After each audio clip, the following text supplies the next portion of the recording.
রাজধানীতে সন্ত্রাস ও মাদক বিরোধী মিছিল করেছে তেজগাঁও শিল্পাঞ্চল থানা বিএনপি। তেজগাঁওয়ে মিছিলের পর সমাবেশ হয়। সমাবেশে প্রধান অতিথি ছিলেন ঢাকা মহানগর বিএনপির সাবেক আহ্বায়ক সাইফুল আলম নীরব। বক্তব্যে তিনি বলেন, সন্ত্রাস, মাদক, চাঁদাবাজির বিরুদ্ধে শক্ত অবস্থানে থাকবে বিএনপি। যে কোনো অন্যায়ের বিরুদ্ধে নেতাকর্মীদের সোচ্চার থাকার আহ্বান জানিয়েছেন সাইফুল আলম নীরব।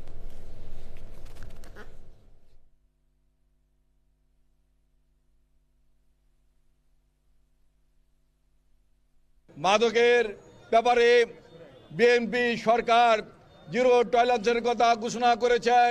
যেখানে মাদকের ব্যবসায়ীদেরকে পাওয়া যাবে, সে যেই হোক না কেন তাদেরকে গ্রেপ্তার করতে হবে।